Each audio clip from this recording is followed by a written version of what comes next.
So here we are in Gamma Pavo now. First thing that I want to do is find out what this planet is all about, because these little information ones, they've got something about them which makes them interesting. Now it's quite a cold one, so I don't really think I've got any heat problems to worry about. This is an unidentified object. It's always best to do this kind of thing first, because I don't want to drag people's expectations out for a long time. So we're gonna find out what's going on. Ah, Smeg! They shot at us. Right.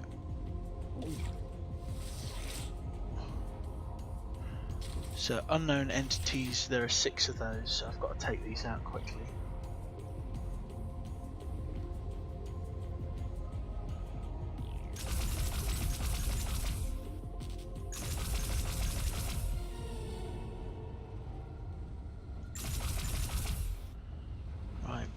So they kill 4 crew members per time, which means that one more hit from these guys and I'm dead.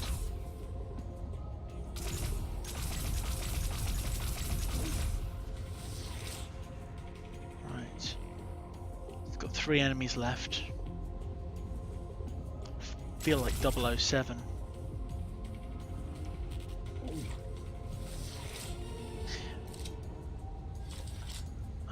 Man.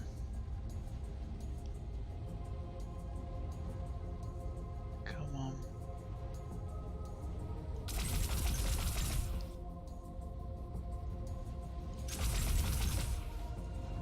Right, one more enemy left. These drones aren't particularly dangerous, but we do need to be careful with them. I love the shininess of these planets. Right, there's our enemy. He's coming up here.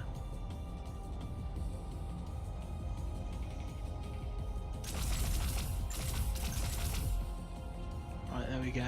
Taken out. Just call me Mr. Ninja. So we've got nothing on this planet that's going to be able to kill us anymore. We've got to take out antimony. We've got to find our antimony.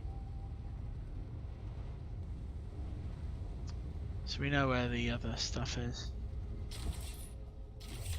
Hopefully this will be all of the stuff in one go. No, typical. Right, let's find out what this structure is. Or what the smeg is that? Found a dead space fish here, Captain. Looks like it was carrying some resources too. We'll salvage what we can. Wow.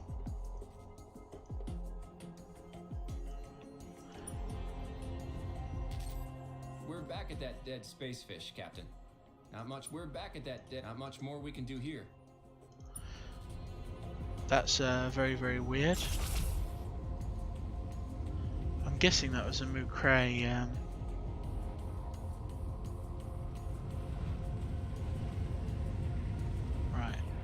Just going fast so that we can find our resources quickly. So we've lost 2 people on this expedition so far. Let's pull out.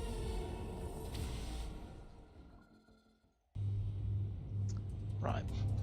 I don't like the fact that they don't get rid of the information bubble when, you know, when you've got... That's weird. Also, here's another problem, right? In the classic Star Control 2, for example, this planet is temperature minus 139 degrees C. This one's 193 and yet it's further away from the sun. So I don't really get what's going on with that. I mean, I know it might be to do with stuff in the atmosphere, but yeah, we want to avoid this because high warning levels. I think that's really, really bad. Because generally in the other one, the closer you were to the sun, the higher your temperature. I mean, I might as well go for this one, and then go for the other ones in a bit.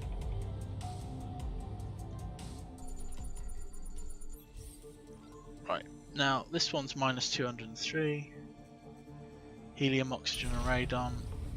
No real issues or errors or problems.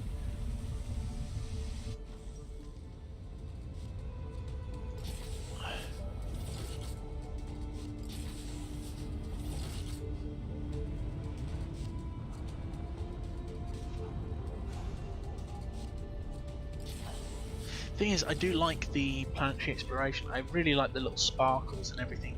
There's a lot of effort that's gone into this mode of the game. And whilst planetary exploration is one of my favourite things to do in Star Control, the fact of the matter is I actually feel that in this version of the game it does take a little bit too long and it's a little bit complicated. I'll probably get used to it as I play more, but I liked the original two-dimensional thing which they had going on in Star Control 2. There we go. Ah! I thought that I might be able to destroy that. That's an interesting thing because they gave me lots of things I could destroy on the moon. I was kind of exploding in my... That's a gas giant, so there's nothing on that.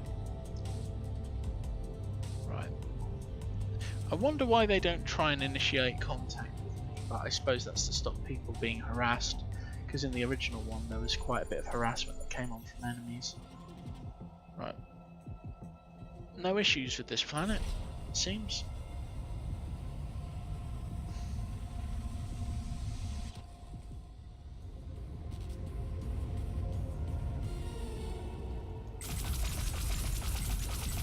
Oh, we got critters. Right, I get you. This is very, very Martian, this planet. Right. So, I'm guessing the critters come from these places here.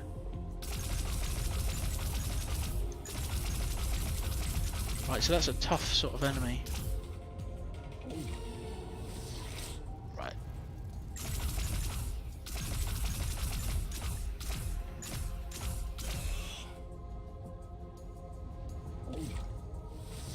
Right, and the other one is one of those weird walking mammoth-y type things, so it shouldn't be too hard to find.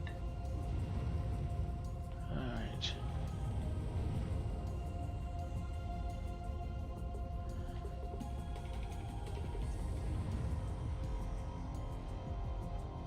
Let's see.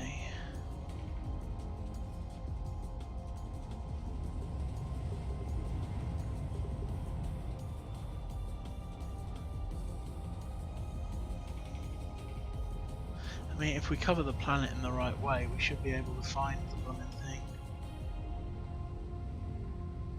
I'm gonna get them jumping. I thought I did get the jumping devices, so.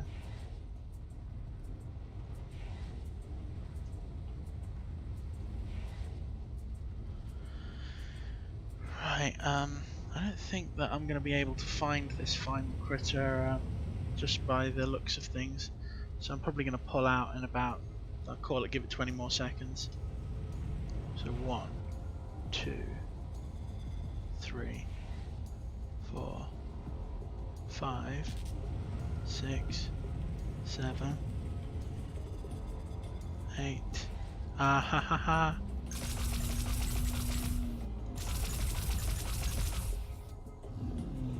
There we go. I actually took out all of the enemies. Not too snazzy. Well, not too bad. Right, Gamma Pavo 3.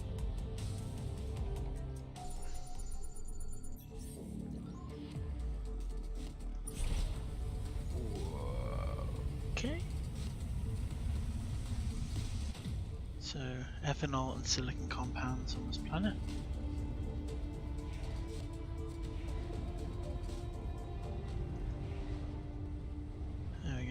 These little jumper boosters are pretty useful, actually.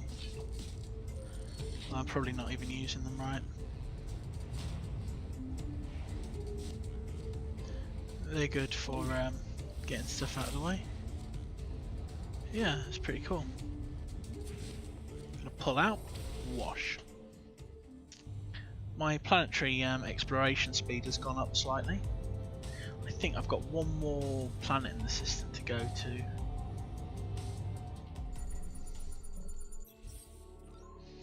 Right, temperature is okay. It's a vegetative planet, which is cool.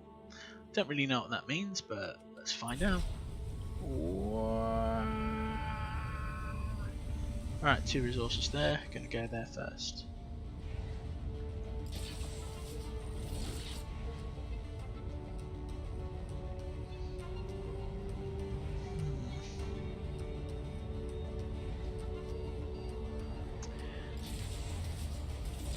Space adventurers are meant to be grim, scary. Whoa. And better drivers than I am. I do like this jump. I think the jump is actually affected by the gravity of the planet as well. At least it certainly seems that way. I might be completely wrong, but if it's true and it is affected by the gravity of the planet, then that's some good programming. So good job on that, Stardock. I mean, they've done a good job of this one. Just gonna fly through the center, check the outer rings. There's nothing else particularly interesting that's in here in Gamma Pavo. So I mean, the Lathanide world is just too dangerous for me to sort of go for, which is a shame. My fuel is still decent, so I might as well go for what I can pick up. So what I want to do is go to Alpha Pavo. It's nice how they got all these different stars, and they got the system areas sort of set out, which is pretty nice. So I'm going to autopilot to Alpha Pavo, and when I get there I'll call the video. So anyway, it's been a pretty good system. I'm quite happy with what I've picked up here as well. Short distance. Woo. Anyway, thanks for joining me, and I will catch you on the next video. Now, this is a relatively small system with only a couple of things, but we'll find out what they got there in a minute. Catch you in a bit.